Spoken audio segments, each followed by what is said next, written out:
This is a pretty strange situation I find myself in. I hope you sympathize with me. I'm addressing a room full of people, a football field full of people, and I don't know hardly anything about what all of you do. So, be nice to me.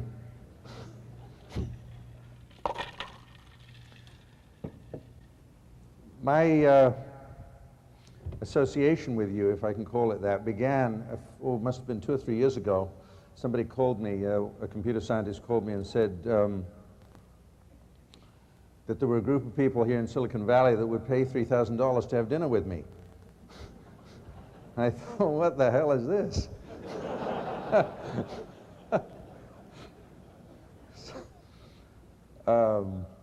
And it took me some time to find out. I mean, over the last, I didn't really understand what had been going on. I'm now beginning to understand a little bit more of what you are doing in your field and the way in which it comes in part from some things that I've done. But when I faced the question of addressing you, and earlier, a few months ago, I faced a similar thing when I was asked to write an introduction to Richard Gabriel's book. And again, the question for me was, what in the world should I write about? What is there that I could say that would be of interest? And because I, in a way, started out in computers many years ago in the late 50s, this question became quite fascinating to me and quite absorbing. And at first I was given, I mean, Jim, for example, when he invited me, he was very friendly, and I said to him, look, what do you want me to talk about, and so forth. And he said, oh, it doesn't matter, just talk about anything, and because it's you and because of the history of this pattern thing, people will find it interesting. So that was, so I thought, well, what should I really talk about? What is the connection between what I have done and I'm doing now in the field of architecture and what you are doing and trying to do in the field of computing? And in effect, what I'll do in the 3/4 hour I've got here is to tell you where my thoughts went as I stepped through this and as I've been thinking about it during these last few months. And I ended up actually with something that may startle you and you may find quite strange, but I'm not going to tell you what that is just yet. So I'm going to, in effect, I'm just going to do 3 things. I'm going to talk first of all about patterns and pattern languages, what I did about that, a few little points about problems that we encountered, why we did it, how we did it, and so forth. That's sort of a historical thing, really referring back to late 60s, early 70s. Then I'm going to summarize the theoretical framework which has evolved out of that, which is about to be published in a series of volumes collectively called The Nature of Order, which is a book that will be put out by Oxford University Press in a few months' time. And that is a fairly radical departure from what the pattern language and those theories contained, although it is consistent with them. That'll be the second thing, and I'll just try and sketch that out in the hope that there might be some carryover or that you might possibly find it interesting, even though, of course, I will have no way to directly apply this to your field when I tell you about it.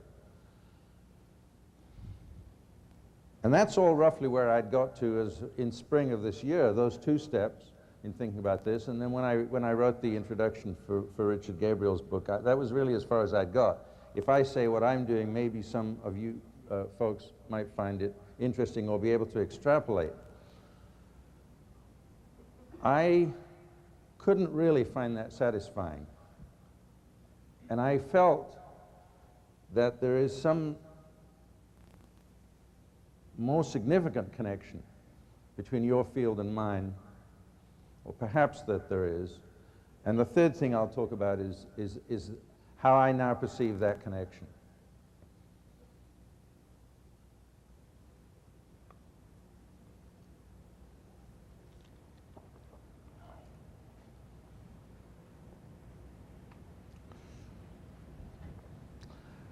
Obviously, I suppose those of you who know what I do, you know I'm an architect.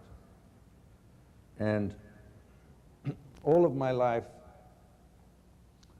I've spent trying to learn how to produce living structure in the world. That means towns, streets, buildings, rooms, gardens, places which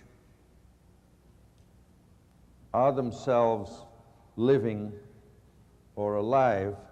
And my sad assumption here is that for the most part, what we have been doing for ourselves, at least the last 50 years or so, perhaps starting somewhere around World War II, essentially has virtually no ability to produce that kind of living structure in the world. So as inhabitants, and as here we are in our daily life, but this living structure which is needed to sustain us and nurture us, and which did exist to some degree in traditional societies and in rural communities and in early urban settlements, has disappeared drastically. Now, of course, that's a debatable matter. Some people would say, what are you talking about? It's all absolutely fine. I suppose the architect of this particular room would say that.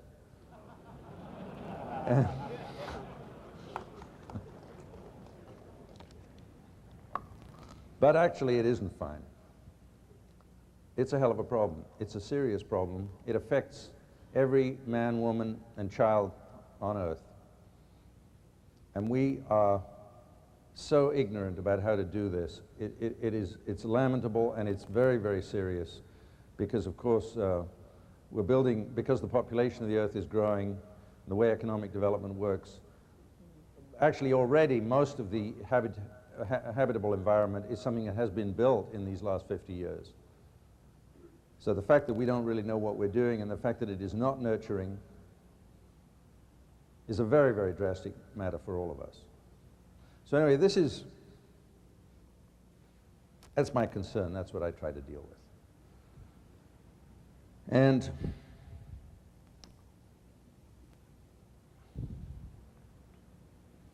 the initial ideas that materialized in the published pattern language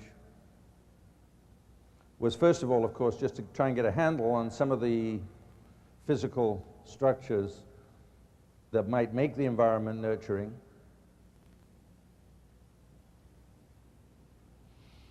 And secondly, to do this in a way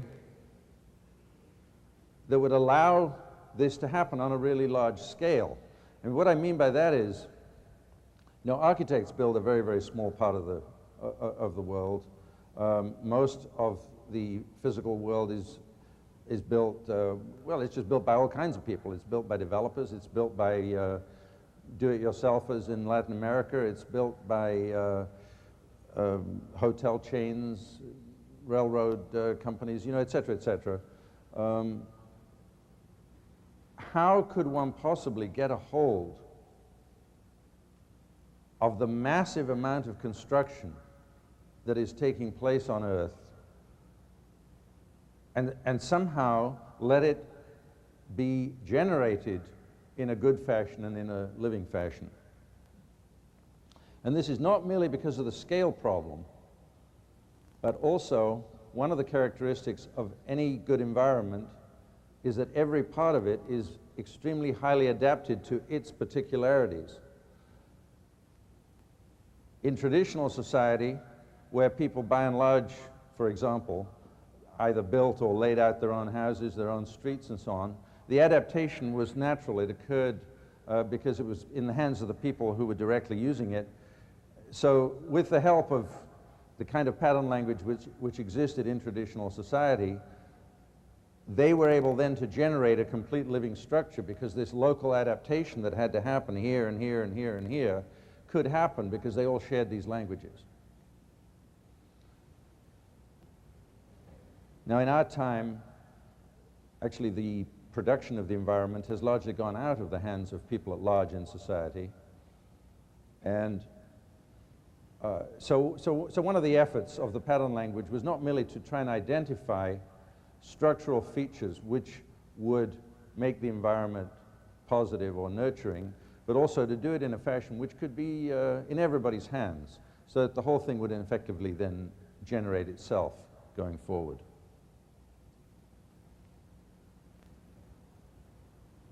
Now, my understanding of what you are doing with patterns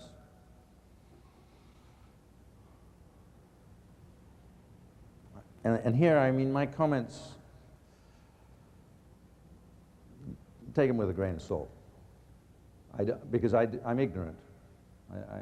I'm not in your field. But the way when I look at the work that I've seen, I see that the format of a pattern, context, problem, solution, and so forth, it's kind of a neat format. It allows you to write down, let's just call them good ideas, in a way that can be discussed, shared, modified, and so forth. So it's kind of really useful vehicle of communication. And I think that insofar as patterns have become useful tools in the development, design of programming languages and of programs, it works that way. It is kind of a neat format, and that's fine.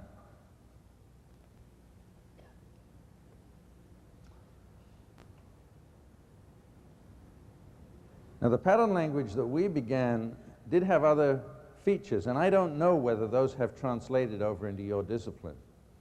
I mean, there was at root, behind the whole thing, a continuous moral preoccupation with under what circumstances is the environment good.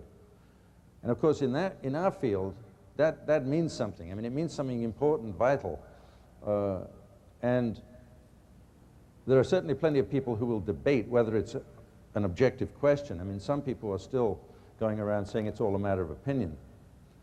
I think that's a dying breed, actually, the people that are going around saying that.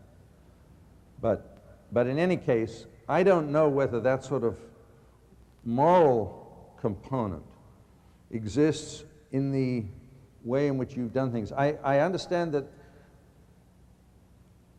the patterns, insofar as they refer to objects in programs and so on, they will make a program better. That isn't quite the same thing, because then the issue, again, if I'm translating from my experience, would be, well, do they go far enough so that the program or the thing that is being created is morally profound, actually has the capacity to play a more significant role in human life, a deeper role in human life, will actually make human life better as a result of its injection into the system. Now, I don't pretend, by the way, that all of the patterns that we wrote down in a pattern language are like that. I mean, some of them are like that and some of them are less so. But at least it was the constant attempt. That's what we were after. I don't know whether you are after that. I haven't heard a whole lot about that. So I have no idea whether that is what you're searching for, or are you only searching for a, what shall I call it, a technical performance that is good out of a program. That seems to me a very, very vital issue.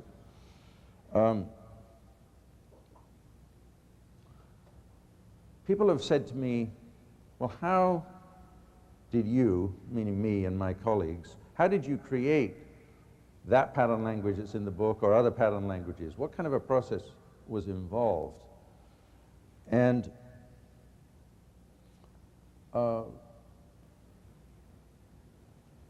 one of the things that was constant throughout it was that as we came up with these things, we were able to judge them and tried to judge them according to the extent that that when present in the environment, they really did make people more whole in themselves. Now you can say, well, how in the hell did you test for that? And that's a long story, which is not one I can deal with right here. But the point is, it was going on. And the second thing that was going on, when one had a language under development, there was an issue of to what extent does that language produce entities that are whole and coherent? In other words, suppose I write a pattern language for a campus, and I think I've got some sort of a language that looks like it will actually do the job. I can let it loose by giving it to people and say, look, generate a campus with this language. Let me see what it looks like, or you see what it looked like, or we test it ourselves. And many of the languages that one produces do not generate coherent objects. That is, they bunch of good ideas, and one can sort of put something together, and a few fragmentary structural ideas will be present in the result.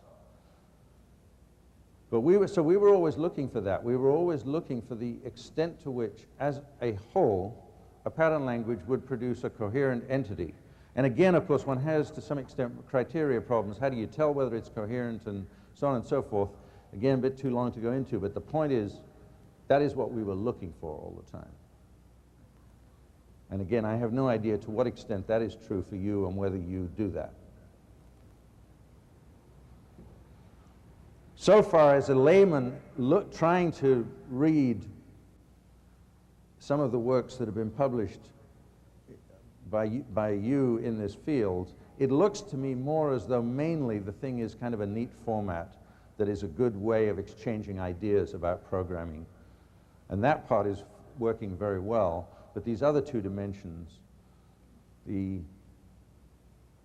moral capacity to produce a living structure and the generativity of the thing, that is, its capability of producing coherent wholes, I haven't seen very much evidence yet of those two things.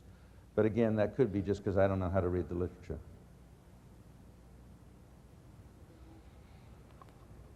So that's my historical view of what we were doing with pattern languages, and the little bit of a glance that I have had at what you do with these concepts.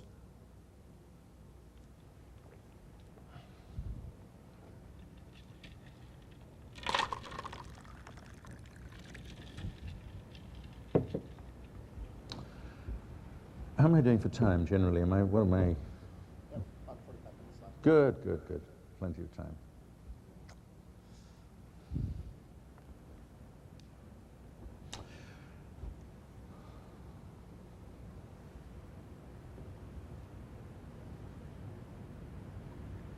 Now,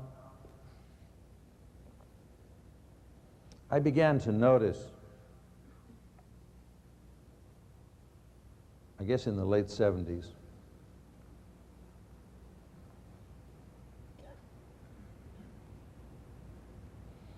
two things about our work with the patterns and the pattern languages.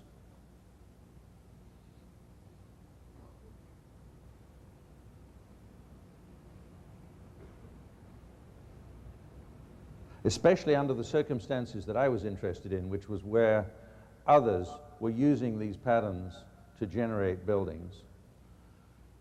The buildings were okay, but not profound. There was often a lot of neat stuff going on in them. People were improving certain features. Perhaps the daylight was improved, or perhaps the entrance of a building might be improved, or the characteristics of a street might be improved, or an alcove in a bedroom might make it more intimate, or something like this. But so there were various isolated features that were very definitely improvements and allowed people to feel that they had control over their own environment and succeeded in embodying that control in the real buildings that they made with this material. So that was good. But nevertheless, were they profound structures? To what extent did they really have this living substance that I've spoken of? And I must say, I mean, and this is late 70s, and I had really begun to see the results and begun to see the kind of things that were happening out there in the world when this stuff was applied. And I was not happy with what I saw. I felt that we had fallen very far short of the mark that I had intended. But I also realized that whatever was going wrong or was not adequate wasn't going to be corrected by writing a few more patterns or making the patterns a little bit better. There seemed to be something more fundamental that was missing. So I started looking for what that thing was.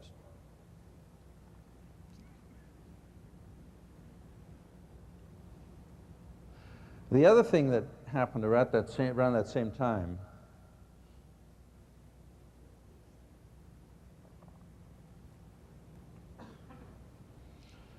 was that I began to notice that there were a small number of structural characteristics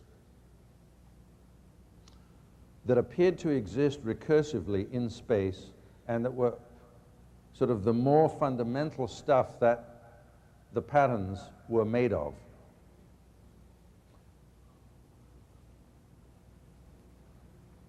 These were very simple ideas. I mean, I can name some of them very simply. Levels of scale or positive space or alternating repetition.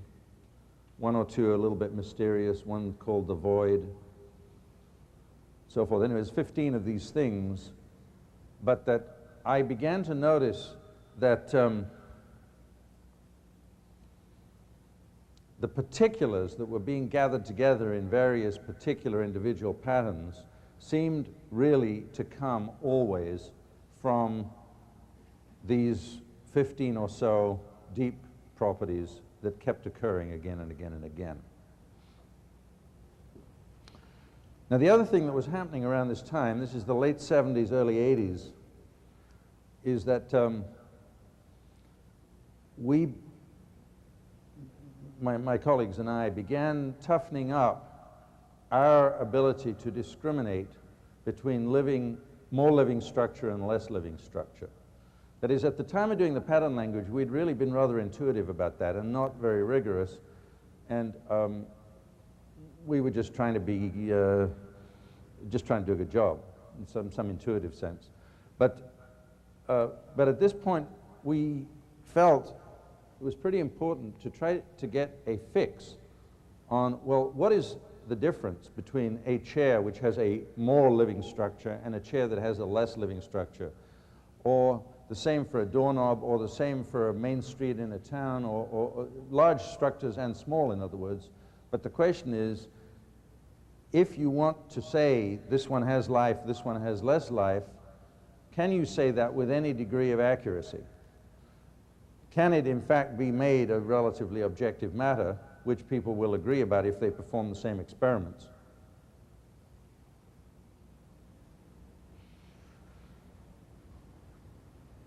And we did find such techniques, such experimental techniques.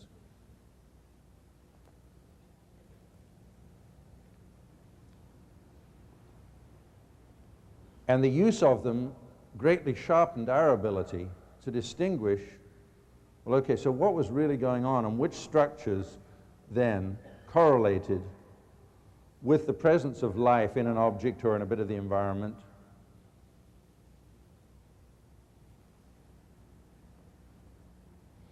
And so these 15 properties that I've mentioned that were sort of the substrate of the patterns we had discovered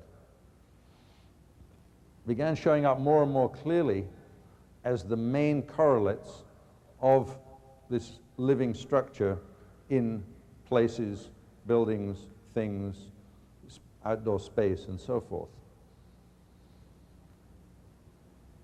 Now, I need to say a word about the kinds of criteria. When I say, well, yes, we did find objective criteria, because you've got to understand, in my discipline, where the tremendous vested interest among architects that there is no such thing as truth, because everybody wants to do their own damn stupid thing, and get away with it. So depending on who you talk to, they'd say, well, this stuff Alexander's been telling is a lot of horseshit. There is no such thing as objectivity about this and so forth. But anyway, I'm here today and they're not here, so I'm telling you that there is such a thing.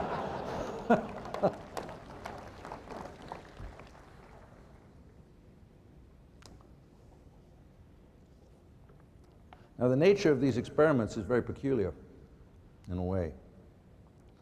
Because what the experiments ask, let's suppose that we were trying to, we got a sidewalk somewhere, a bit of a street, and we got another sidewalk, another bit of a street, and we're trying to come to conclusions about which one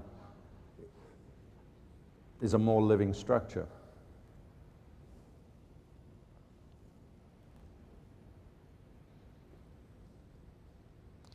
And my belief, by the way, and I probably should start with this, I mean, when I began trying to find these experimental methods, my belief always was that there really is such a thing, and that actually everybody kind of knows it, but that it has been suppressed. That is because of the worldview that we have and the way of looking at things and the nervousness about intellectual rigor,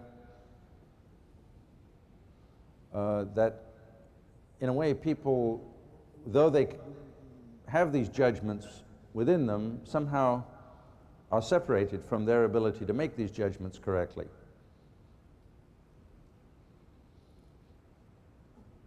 In other words, what I'm trying to say is, and this is just with the sort of instinct that I had going in, was that this is something childish really that everybody knows, but for some reason we're so messed up that we can't see it. And so these experiments were in effect designed to penetrate that and cut through it.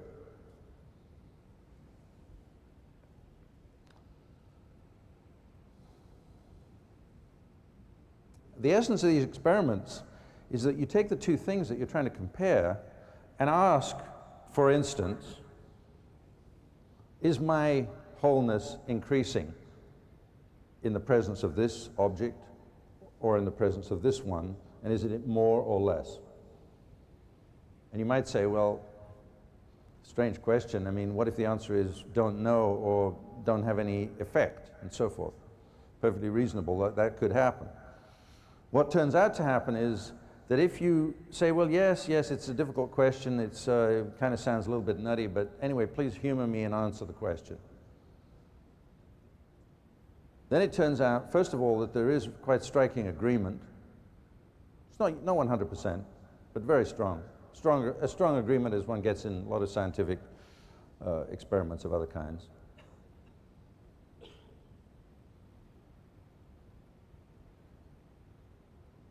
And that the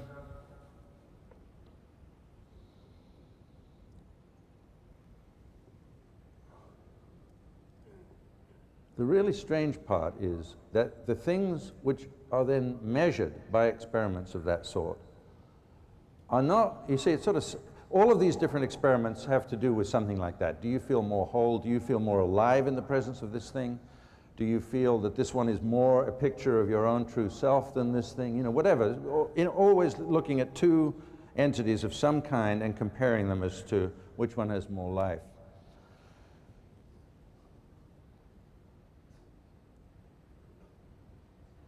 It appears to be a rank bit of subjectivity. In other words, it sounds like, well, okay, fine. I mean, maybe this is a truth about human beings in the sense about our cognition or about our perception or about our feelings, but that's not necessarily the same as saying living structure as such is a real thing that resides in those objects.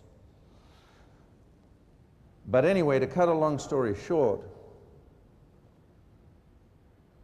it turns out that these kind of measurements do correlate with real structural features in the thing and with the presence of life in the thing measured by other methods, so that it isn't just some sort of subjective, I groove to this and I don't groove to that and so on, but it is a way of measuring a real deep condition in the particular things that are being compared or looked at. And what's odd about this, and in a way as our work went further and further,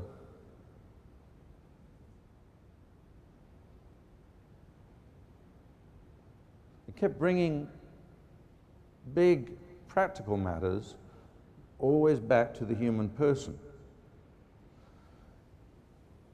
So in other words, you take a parking lot. There's lots of technical problems in a parking lot. I mean, it's got to work.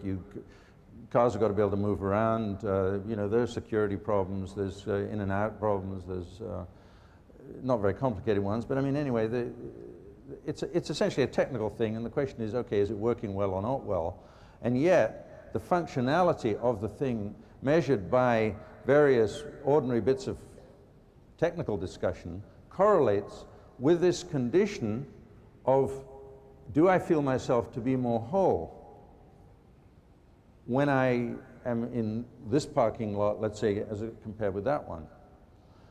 Or even in engineering design, for instance, where one has the structural behavior of a bit of a bridge, or the patterns of movement in something where a lot of people are walking about, and there's sort of complicated questions about how they move and so forth. I mean, very, very practical matters are nevertheless correlated with these very personal questions about whether the thing has life, whether it promotes life in me and you.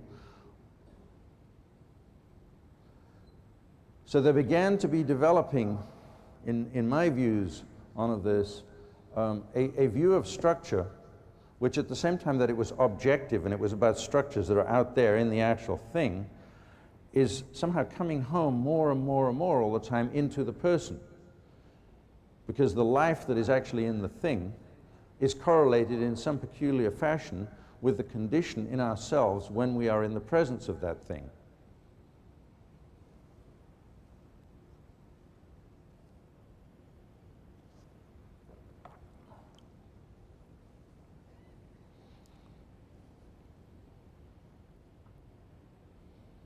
And just to go a little bit further than that, what it meant was that the objects that are most profound, or again, when I say object, I mean, again, building, street, doorknob, shelf, room, dome, bridge, whatever.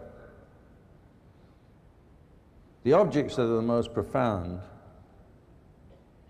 functionally, are the ones which also promote the greatest feeling in us.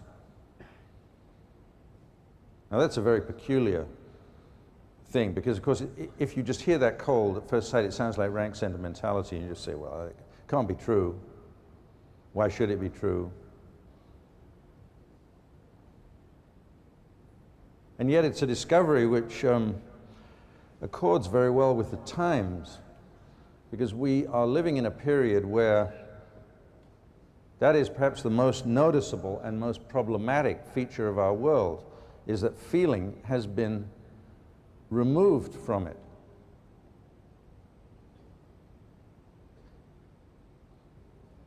When I make a joking reference to this room, and without going on beating a dead horse, but I mean, really the problem is that whatever feeling there is in here is obviously not a profound feeling, and the failure of that profound feeling to exist in the world around us at small scales, large scales, middle scales, here, there, and everywhere, is tragic. It's the thing that we miss. And of course, people have been writing about this, well, for many decades. I mean, writers have been, have of course made this known. We all know it.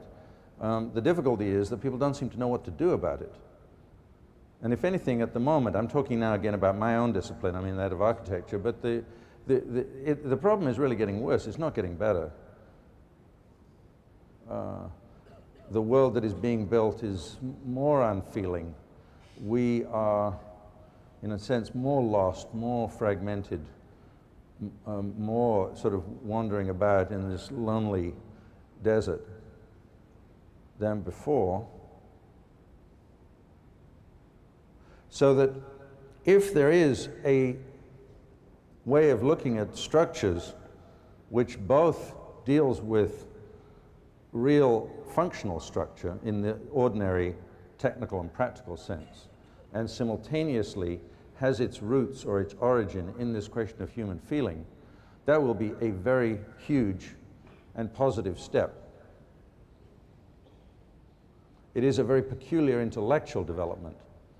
And I mean, I need to stress that the apparatus within which these kind of things that I'm talking about here are true or are made visible and look reasonable is quite complex and somewhat unfamiliar. So it is actually a slightly different worldview from the one that we are currently engaged in. In particular, just going back to these 15 properties that I mentioned and the ability to be precise about the nature of living structure.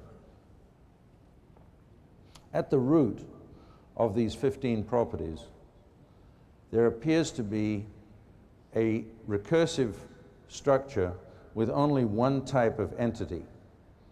This entity, in my own current writings about it, I call them centers. One might, I suppose, probably call them a lot of things, and I think there may even be, at a stretch, a little bit of a connection with some of the things that you call objects. These centers are in effect field-like structures that appear in some region. They don't have a sharp boundary, but they are the sort of focal organizing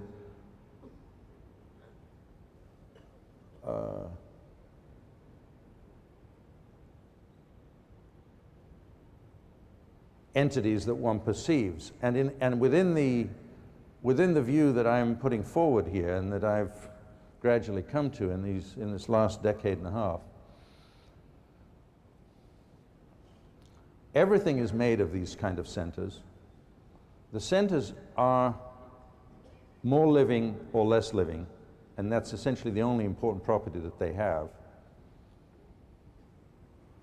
And the question of whether a center is more living or less living depends recursively on the amount of livingness in the other centers that it is made of, because each center is actually a structure of other centers.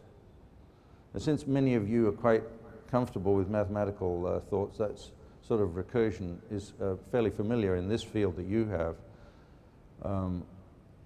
But it is, anyway, at the core of this thing that I'm speaking about. Now, and whether this would translate in any interesting way to things that you do, I don't know. I can't say, and there's no way I could speculate about it.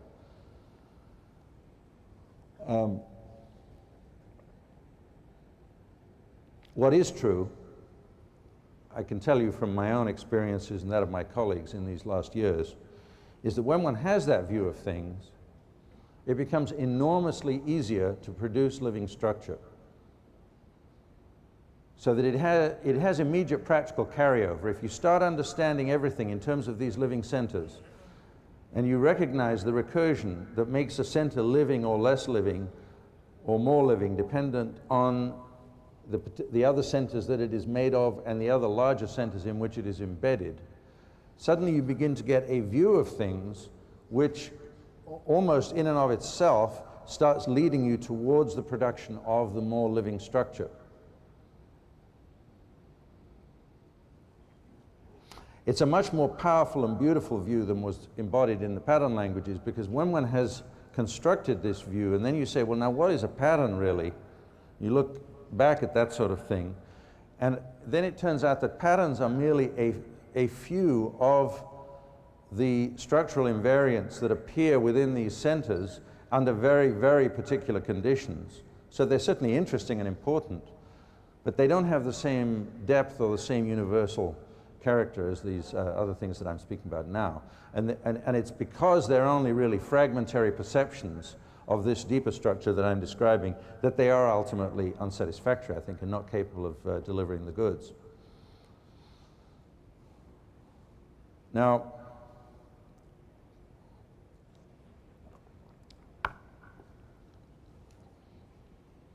I'm still now talking about my sort of part two of my talk here. Part two of my speech, which is this work that I loosely label The Nature of Order, and the books that I've been writing about that. If one has identified living structure with a reasonable level of objectivity, and if one has identified this recursive center-based structure as being the key to the whole thing, all that's all very well, but then of course the practical question arises, how the hell do you produce this living structure? What do you have to do to actually produce it? You can recognize it, you can talk about it, you can clumsily try to find your way towards it in a particular case, but in general, what are the rules of its production?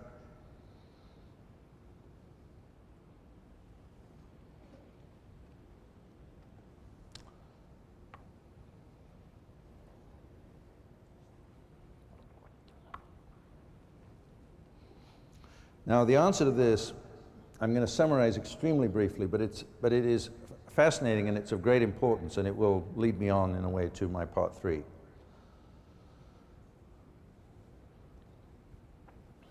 It turns out that these living structures can only be produced by an unfolding wholeness. That is, there is a condition in which you have space in a certain state. You operate on it through things that I have come to call structure-preserving transformations, maintaining the whole at each step, but gradually introducing differentiations one after the other. And if these transformations are truly structure-preserving and structure-enhancing, then you can come out at the end with living structure. Very abstract, I know, but the punchline is the following.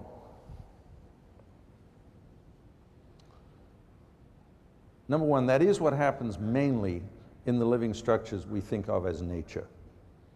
When you analyze carefully just what's going on and how things are happening in the natural world, this sort of structure-preserving transformations tends to be what's going on most of the time, which is why, when nature being left alone, one recognizes, by and large, living structure is being produced. In the approaches that we currently have to the creation of the environment, that is to planning of buildings, planning of towns, construction of buildings, and so forth, that is simply not what is happening. The process of design that we currently recognize as normal is one where, whether it's an architect or somebody else, is sort of moving stuff around, trying to get into some kind of good configuration. Boom, you know, here's the good configuration, and then here's a set of drawings of this good configuration, and now we're going to build this good configuration, and so on. But in fact, since it isn't unfolding step by step in the structure-preserving way that I'm talking about, the result is never a living structure.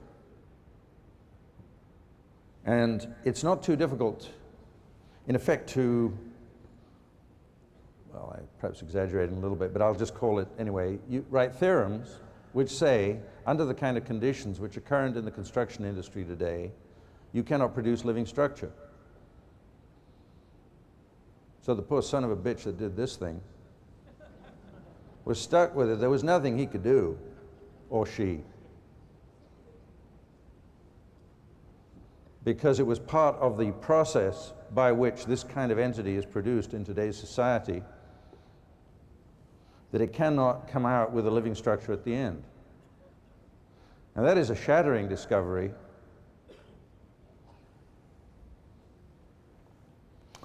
And so a very large part of my work and that of my colleagues in the last, in these immediate last years has been one of trying to define social processes, economic processes, administrative and management processes, which are of such a nature that they permit true unfolding to occur in society.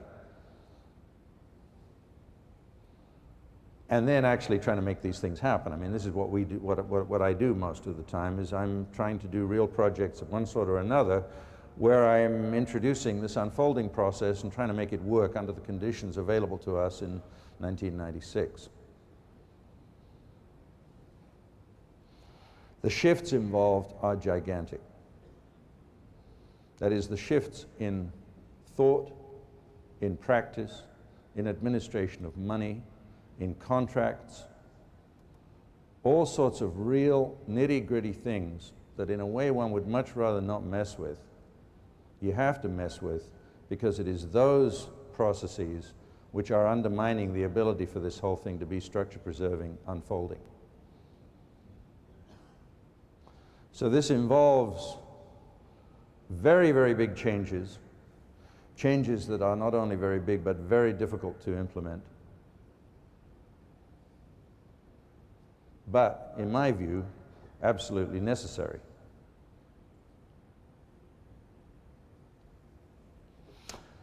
So that's roughly the end of my second section. Now, some of the people who were kind enough to invite me have in effect assured me that if I just sort of spill this kind of stuff out, that there'll be those among you that somehow might latch onto it or know how to translate it into something that's more directly relevant to your own concerns. And I suspect that's likely, given where you've been with pattern languages.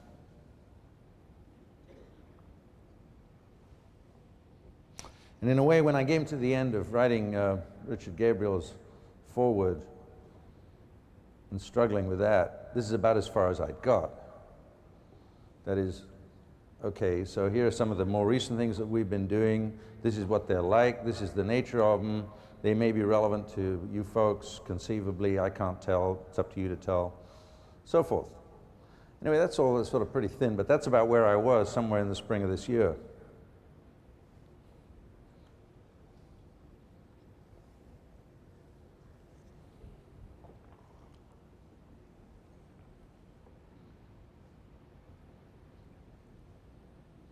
How much time have I got now? 10, 15? Okay.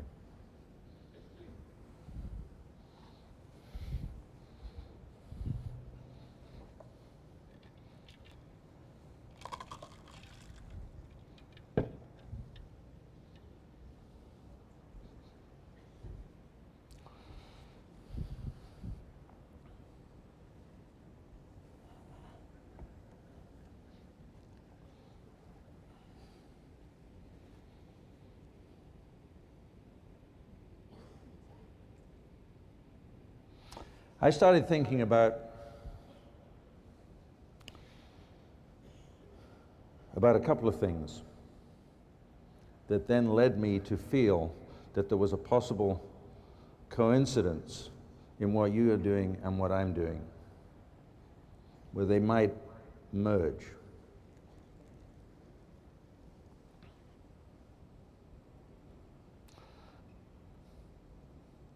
You'll probably think I'm off my head by the time I get done with this next section, but that's all right.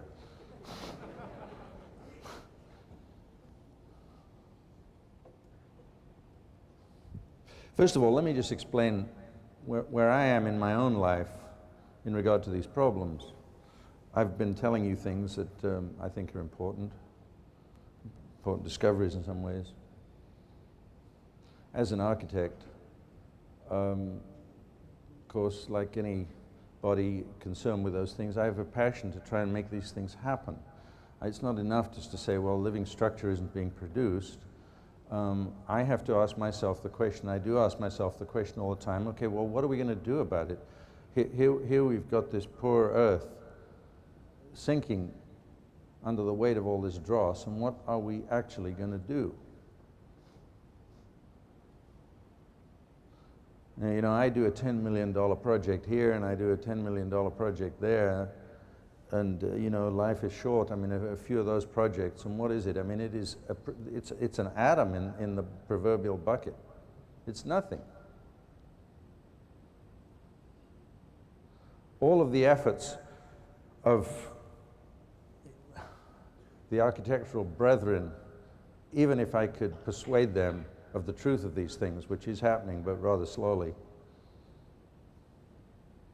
it's a drop in the bucket.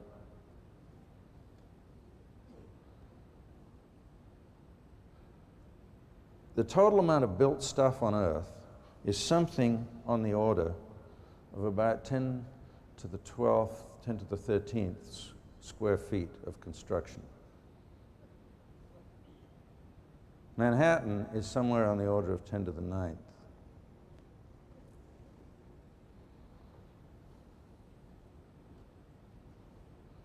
And if you include all the exterior space, the part that's somehow having to do with human beings and that is part of our immediate world, whether we're talking about gardens and streets and agriculture and all of that, then we're somewhere up around 10 to the 15, 10 to the 16th square feet.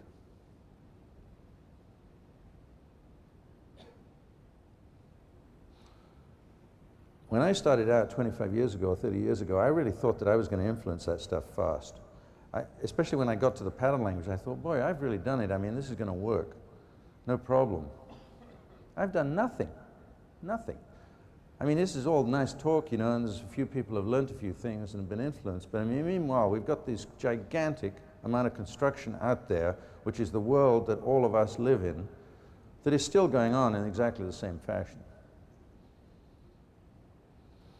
I believe that the cultural process of influence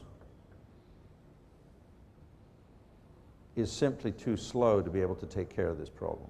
In other words, the process by which one sort of discusses these kind of things, shares ideas about them, gradually influences the way people are thinking so that hopefully gradually larger and larger percentages of bits of the environment might turn into living structure.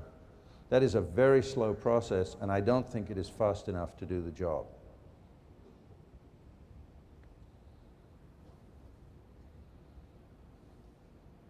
And yet I view myself as responsible for that. I mean, I don't mean alone, I mean, but as a professional, that's my job, is to try to understand how we can get hold of that and do something about it.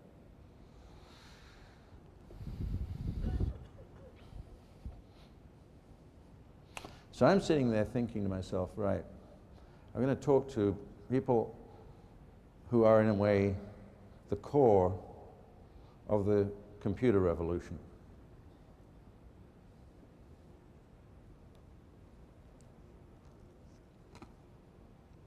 You probably realize, I'm not actually sure you do, given a couple of breakfast conversations, but I would think you would realize the extent to which the world is gradually now being shaped more and more and more, indirectly, by the efforts of all of you that are sitting in this room. Computers, programs, I should really say, I mean, it's not the computers, it's the programs, control the shape of manufacturing, the shape of the transportation industries, construction management, diagnosis in medicine, printing and publishing. You almost can't name a facet of the world which is not already, to some very strong degree, under the influence of the programs that are being written to manage and control those entities or those operations.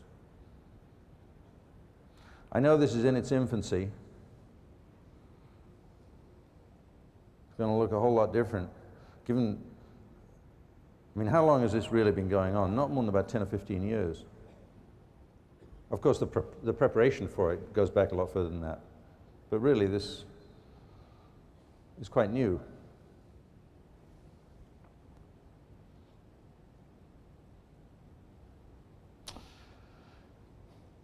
And yet, as a body, I don't think that you, and I'm probably totally speaking out of turn here, I just don't know.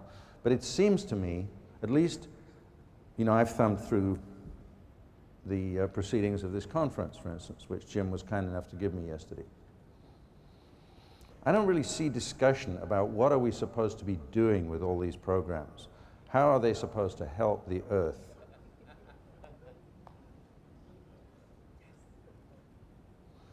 And yet, the capacity to do that is sitting right here in this room. I mean, that is an amazing situation.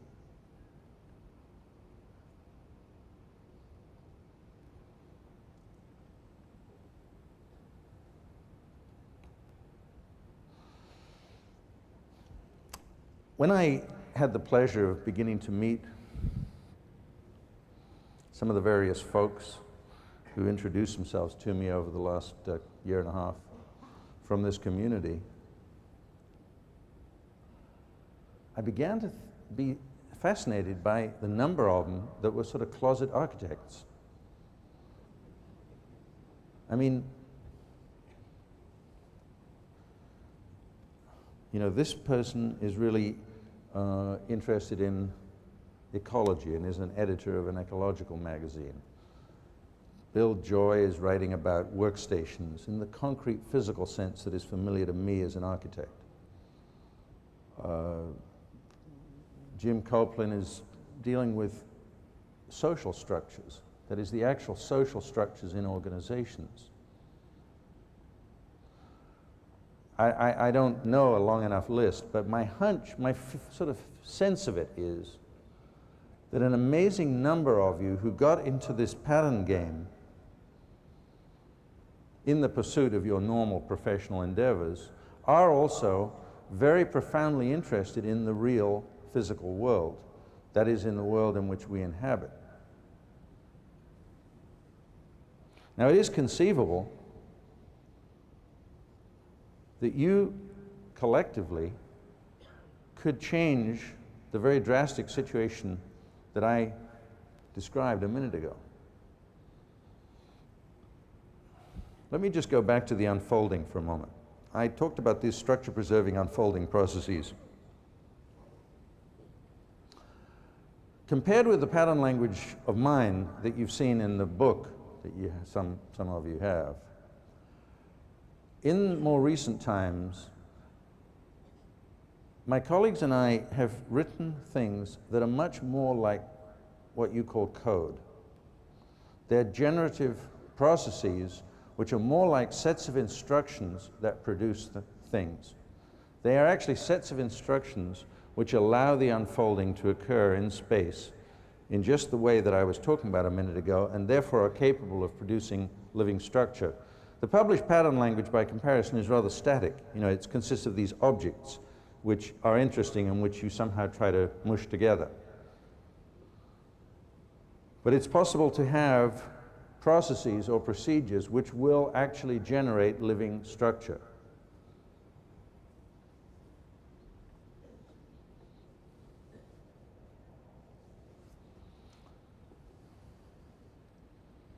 Because of the complexity of the situation and because of the way software is going, software that was designed to do that could very rapidly take the world by storm. You've probably heard the sort of, you know, it's a sort of familiar thing in the history of the development in technical change. Very often, the people responsible for a certain specialty are then followed by a technical innovation, and then the people that are responsible after the technical innovation is a completely different group of people. For instance,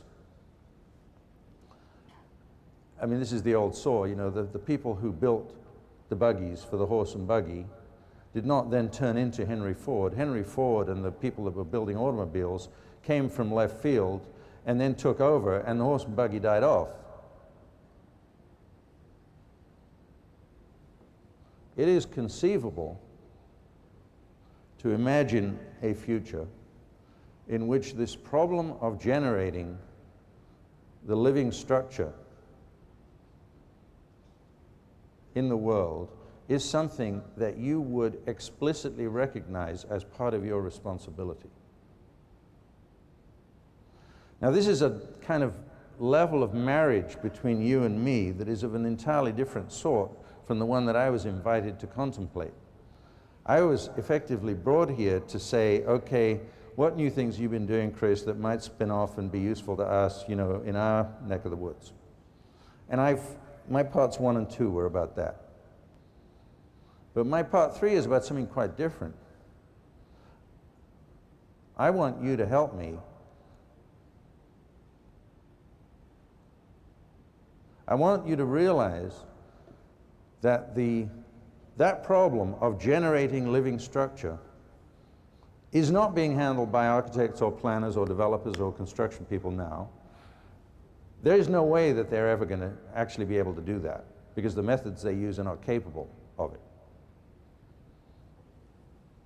The methods that you have at your fingertips and deal with every day in the normal course of events are perfectly designed to do this. So that if you have the interest, you have the capacity and you have the means. I heard a rumor at breakfast that some of the people in this room begin to worry about their jobs. I have no idea if that's true. But I was told there's a sort of undercurrent of unease of where is all this going. There's this huge expanding phenomenon, programming and so forth, and yet an uneasiness about, well, where is it all headed? What is it going to do?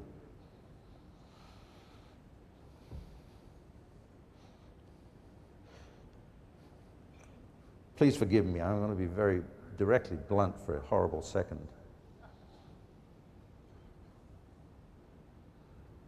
But it could be viewed that the technical way in which you look at programming at the moment is almost like guns for hire.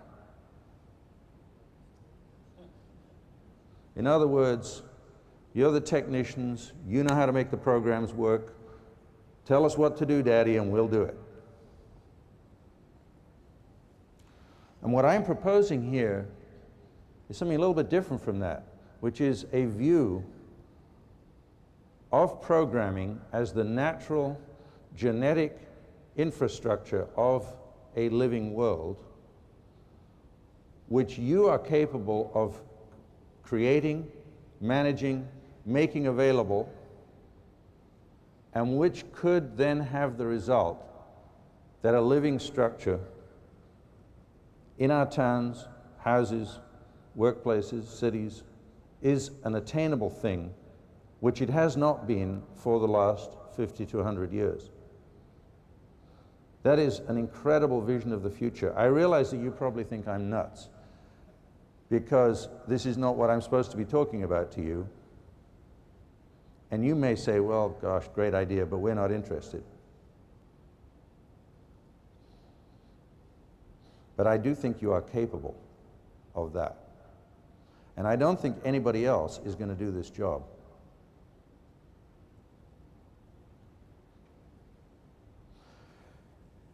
I've enjoyed talking to you very much. Thank you.